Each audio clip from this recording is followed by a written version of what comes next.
প্রভু হে, তুমি ছাড়া কোনো উপাস্য নাই, তুমি মহাপবিত্র, আমি পাপী, আমি গুনাহগার, আমায় ক্ষমা করো। প্রভু হে, তুমি ছাড়া কোনো উপাস্য নাই, তুমি মহাপবিত্র, আমি পাপী, আমি গুনাহগার, আমায় ক্ষমা করো। প্রভু হে, তুমি ছাড়া কোনো উপাস্য নাই, তুমি মহাপবিত্র, আমি পাপী, আমি গুনাহগার, আমায় ক্ষমা করো। প্রভু হে, তুমি ছাড়া কোনো উপাস্য নাই, তুমি মহাপবিত্র, আমি পাপী, আমি গুনাহগার, আমায় ক্ষমা করো। প্রভু হে, তুমি ছাড়া কোনো উপাস্য নাই, তুমি মহাপবিত্র, আমি পাপী, আমি গুনাহগার, আমায় ক্ষমা করো। প্রভু হে, তুমি ছাড়া কোনো উপাস্য নাই, তুমি মহাপবিত্র, আমি পাপী, আমি গুনাহগার, আমায় ক্ষমা করো।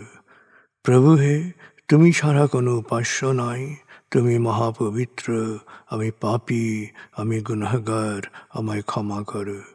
প্রভু হে, তুমি ছাড়া কোনো উপাস্য নাই, তুমি মহাপবিত্র, আমি পাপী, আমি গুনাহগার, আমায় ক্ষমা করো। প্রভু হে, তুমি ছাড়া কোনো উপাস্য নাই, তুমি মহাপবিত্র, আমি পাপী, আমি গুনাহগার, আমায় ক্ষমা করো। প্রভু হে, তুমি ছাড়া কোনো উপাস্য নাই, তুমি মহাপবিত্র, আমি পাপী, আমি গুনাহগার, আমায় ক্ষমা করো।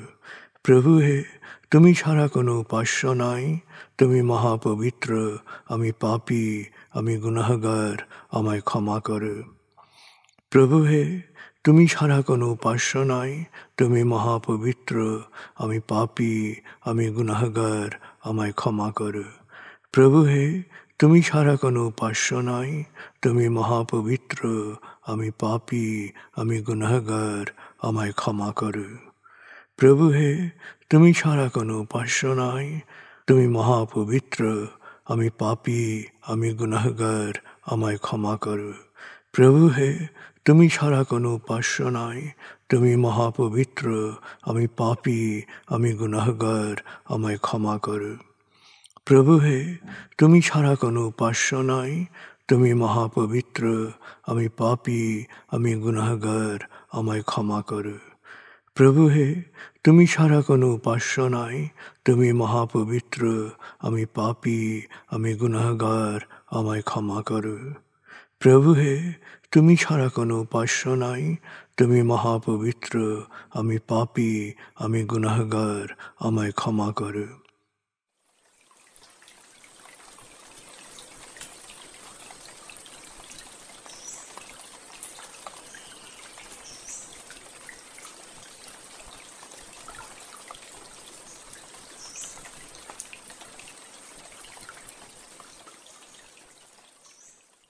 এবার আমরা সূরা তাকবীর এর মর্মবাণীর অংশ বিশেষে ডুবে যাব।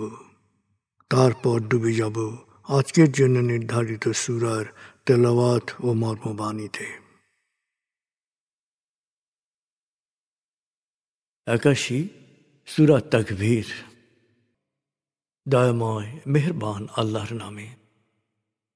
যখন সূর্য অন্ধকারে ঢেকে যাবে, যখন তারকারাজি নিজেদের আলো হারাবে, যখন পর্বতমালা মরীচিকার ন্যায় উধাও হবে, যখন পূর্ণ গর্ভবতী উটনী পরিত্যক্ত হবে, যখন সকল বন্য পশুকে একত্র করা হবে, যখন সমুদ্রের জলরাশি স্ফীত হবে, যখন দেহে আবার আত্মা সংযুক্ত হবে, যখন জীবন্ত কবর দেয়া শিশুকন্যাকে জিজ্ঞেস করা হবে কি অপরাধে তাকে হত্যা করা হয়েছিল, যখন প্রত্যেকের আমলনামা দেখানো হবে, যখন আকাশের আবরণ সরানো হবে, যখন জাহান্নামের আগুন গনগনে লাল করা হবে, যখন জান্নাতকে দৃশ্যমান করা হবে, সেদিন প্রত্যেকেই জানতে পারবে কি পরিণতির জন্যে সে নিজেকে প্রস্তুত করেছে, বুঝতে পারবে কি করা উচিত ছিল আর কি করা উচিত হয়নি।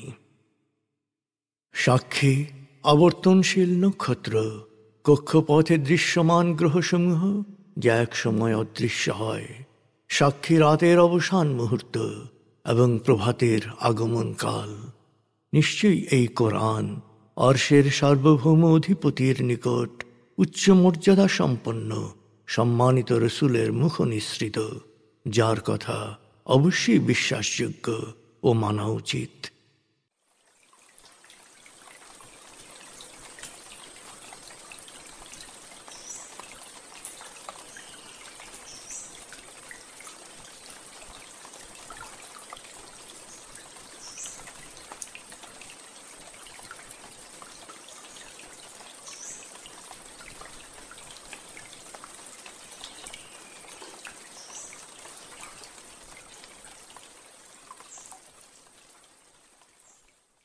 এবার আমরা সূরা হুজুরাত এর তেলাওয়াত ও মর্মবাণীর গভীরে ডুবে যাব। 49 সূরা হুজুরাত, রুকু 2, আয়াত 18, মাদানী। বিসমিল্লাহির রহমানির রহিম। يا أيها الذين آمنوا لا تقدموا بين يدي الله ورسوله واتقوا الله إن الله سميع عليم. يا أيها الذين آمنوا لا ترفعوا أصواتكم فوق صوت النبي ولا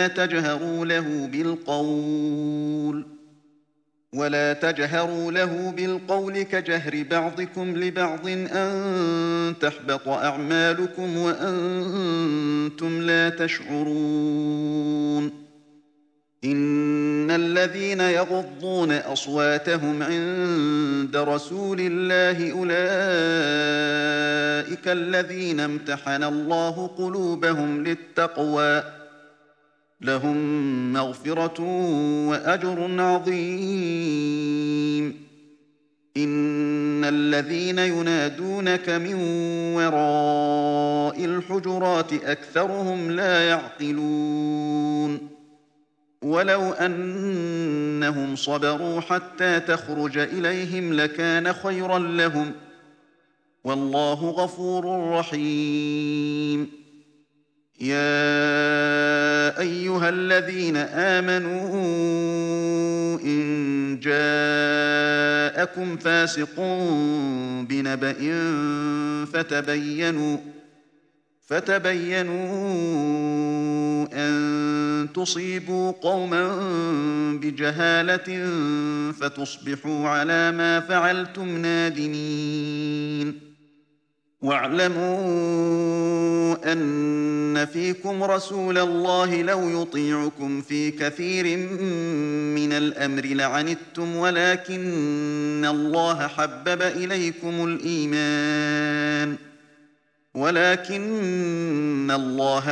إليكم الإيمان وزينه في قلوبكم وكره إليكم الكفر والفسوق والعصيان أولئك هم الراشدون فضلا من الله ونعمة والله عليم حكيم. وإن طائفتان من المؤمنين اقتتلوا فأصلحوا بينهما فإن بغت إحداهما على الأخرى فقاتلوا التي تبغي حتى تفيء إلى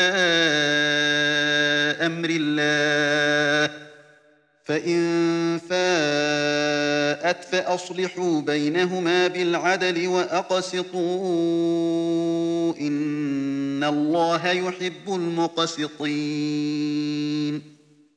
إنما المؤمنون إخوة فأصلحوا بين أخويكم واتقوا الله لعلكم ترحمون.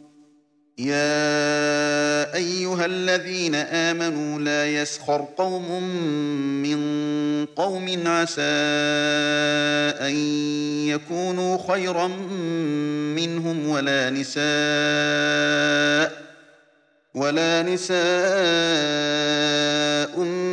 من نساء عسى أن يكن خيرا منهن ولا تلمزوا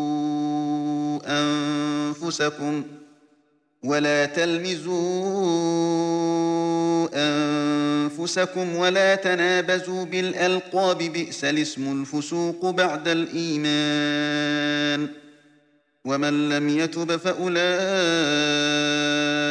هم الظالمون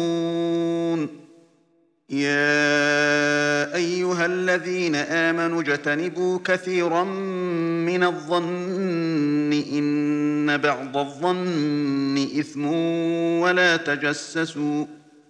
ولا تجسسوا ولا يغتب بعضكم بعضا أيحب أحدكم أن يأكل لحم أخيه ميتا فكرهتموه واتقوا الله إن الله تواب رحيم يا أيها الناس إنا خلقناكم من ذكر وأنثى وجعلناكم شعوبا وقبائل لتعارفوا إن أكرمكم عند الله أتقاكم إن الله عليم خبير قالت الأعراب آمنا قل لم تؤمنوا ولكن قولوا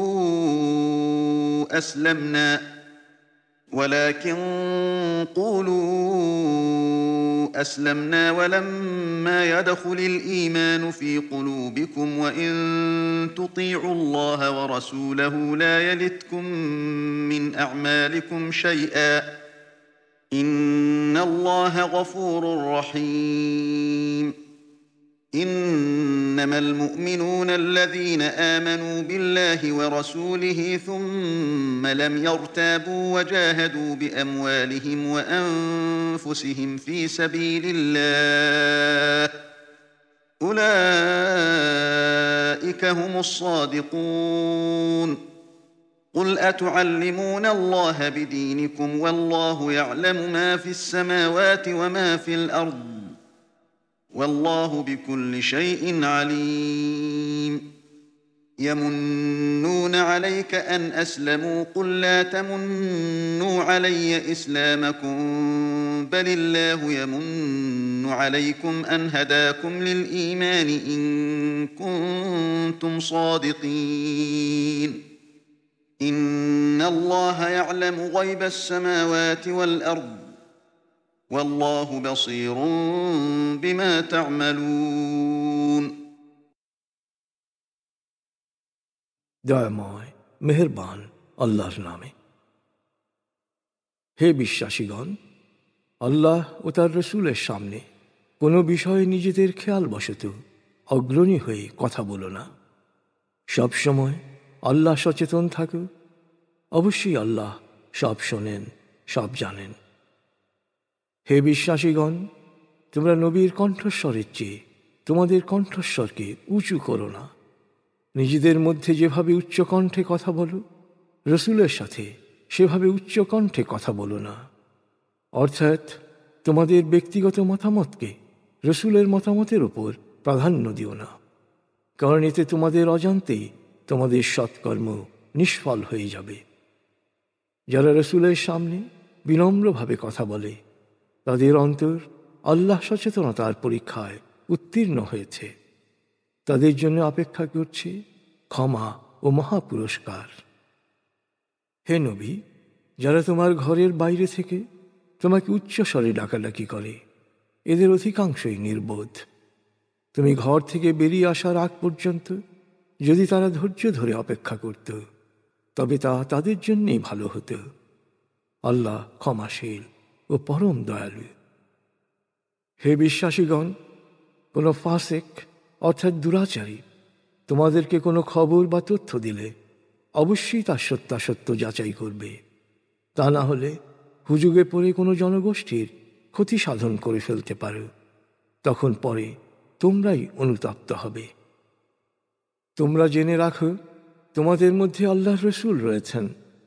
তিনি তোমাদের কথা শুনে সিদ্ধান্ত নিলে বেশিরভাগ ক্ষেত্রে তোমরাই অসুবিধায় পড়তে, কিন্তু আল্লাহ তোমাদের কাছে বিশ্বাসকে প্রিয় করেছেন আর তোমাদের হৃদয় এর সৌন্দর্যকে গেঁথে দিয়েছেন।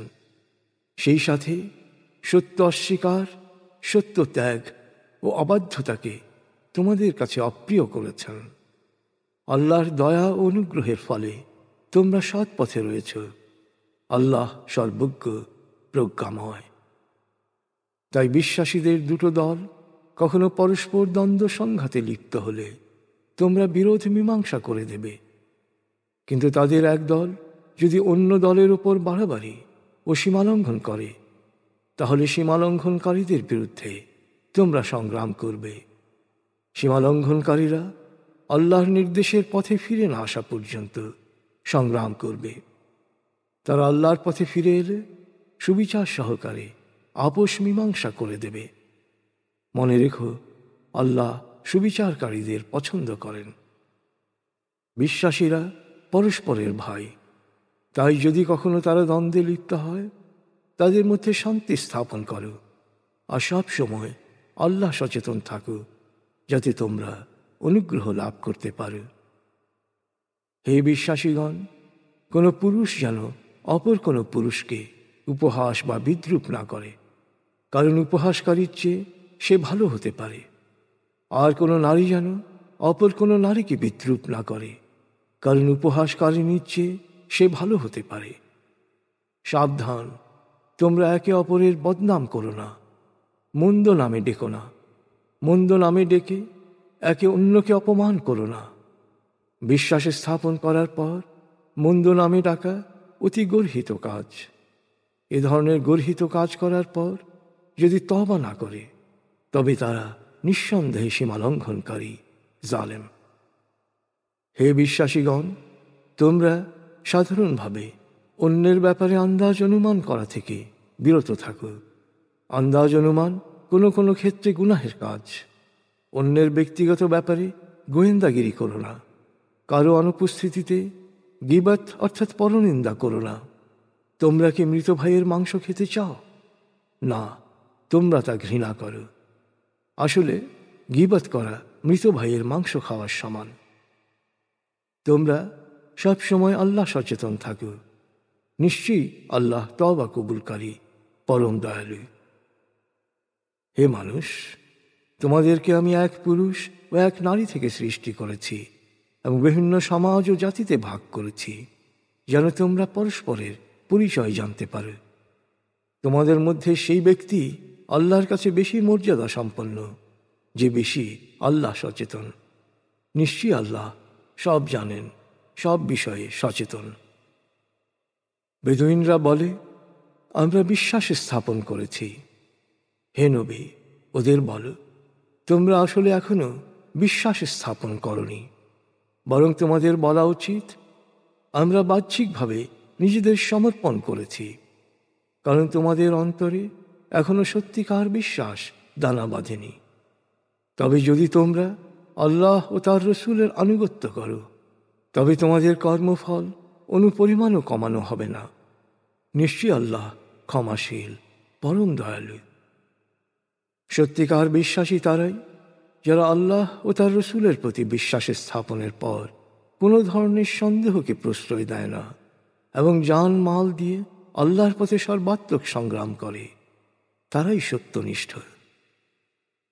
হে নবী, ওদের বলো, তোমরা কি তোমাদের ধর্ম পালনের কথা আল্লাহকে জানাতে চাচ্ছ? অথচ আল্লাহ তো আকাশ ও পৃথিবীর সব কিছু সম্পর্কে অবহিত। নিশ্চয়ই আল্লাহ সব বিষয়ে সব কিছু জানেন। ওরা মনে করে ধর্মে সমর্পিত হয়ে তোমাকে ধন্য করেছে। হে নবী, ওদের বলো, ধর্মে সমর্পিত হয়ে তোমরা আমাকে ধন্য করনি, বরং বিশ্বাসের পথে পরিচালিত করে আল্লাহ তোমাদের ধন্য করেছেন, যদি তোমরা বিশ্বাসের ব্যাপারে সত্যবাদী হয়ে থাকো। নিশ্চয়ই আল্লাহ আকাশ ও পৃথিবীর সকল গোপন রহস্য সম্পর্কে অবগত, আর তোমরা যা করো আল্লাহ সবই দেখেন।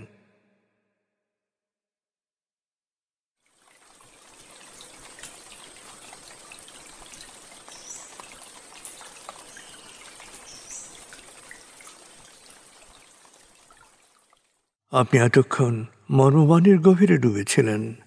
এবার আপনার মনে মর্মবাণীর যে বিষয়গুলো দাগ কেটেছে, সেই বিষয়গুলোর ভাবনায় ডুবে যান।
এবার আমরা জিকির ও দোয়ার গভীরে ডুবে যাব।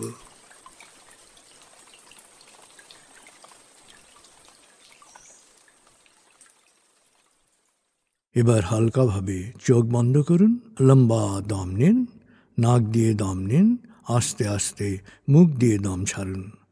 দম নেবেন পেটে, ছাড়বেন মুখ দিয়ে। দম নেওয়ার চেয়ে দম ছাড়তে সামান্য বেশি সময় নিন।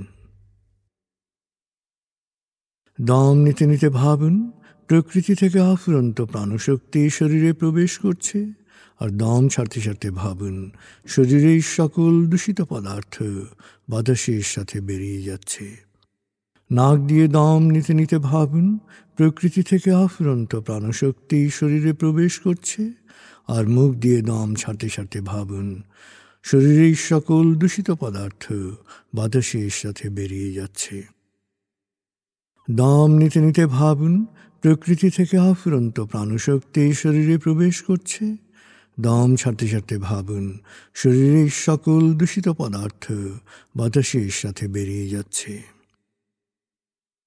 দম নিতে নিতে ভাবুন প্রকৃতি থেকে অফুরন্ত প্রাণশক্তি শরীরে প্রবেশ করছে, আর দম ছাড়তে ছাড়তে ভাবুন শরীরের সকল দূষিত পদার্থ বাতাসের সাথে বেরিয়ে যাচ্ছে। দম নিতে নিতে ভাবুন প্রকৃতি থেকে অফুরন্ত প্রাণশক্তি শরীরে প্রবেশ করছে, আর দম ছাড়তে ছাড়তে ভাবুন শরীরের সকল দূষিত পদার্থ বাতাসের সাথে বেরিয়ে যাচ্ছে। এবার দম স্বাভাবিক হতে দিন। স্বাভাবিকভাবে নাক দিয়ে দম নিয়ে নাক দিয়ে দম ছাড়ুন। আপনার অঙ্গ শিথিল ও নিষ্প্রাণ হয়ে আসছে। এবার নাক দিয়ে ধীরে ধীরে দম নিয়ে বেশ সময় নিয়ে ধীরে ধীরে নাক দিয়ে দম ছাড়ুন। দম নেওয়ার চেয়ে ছাড়ায় সময় একটু বেশি নিন। ধীরে ধীরে দম নিন, ধীরে ধীরে দম ছাড়ুন। ধীরে ধীরে দম নিন, ধীরে ধীরে দম ছাড়ুন। ধীরে ধীরে দম নিন, ধীরে ধীরে দম ছাড়ুন। ধীরে ধীরে দম নিন, ধীরে ধীরে দম ছাড়ুন। ধীরে ধীরে দম নিন, ধীরে ধীরে দম ছাড়ুন। এবার দম স্বাভাবিক হতে দিন। আপনি এখন দম খেয়াল করুন। বাতাস নাক দিয়ে ফুসফুসে প্রবেশ করছে, আবার বেরিয়ে আসছে। আপনার পুরো মনোযোগ নাকে দমের প্রবেশ পথে দিন। বাতাস স্বাভাবিক যাওয়া আসা করুক, আপনি শুধু দম খেয়াল করুন।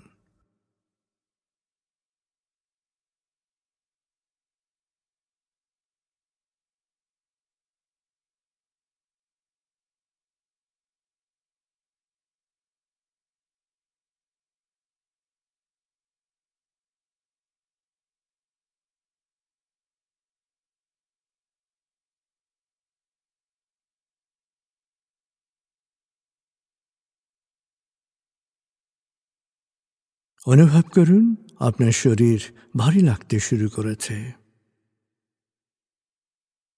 আরাম আরাম আরাম অনুভব করুন শীতলতা স্রোতের মতো, বরফ গলা পানির মতো আপনার মাথা থেকে শরীর বেয়ে নিচের দিকে নেমে যাচ্ছে।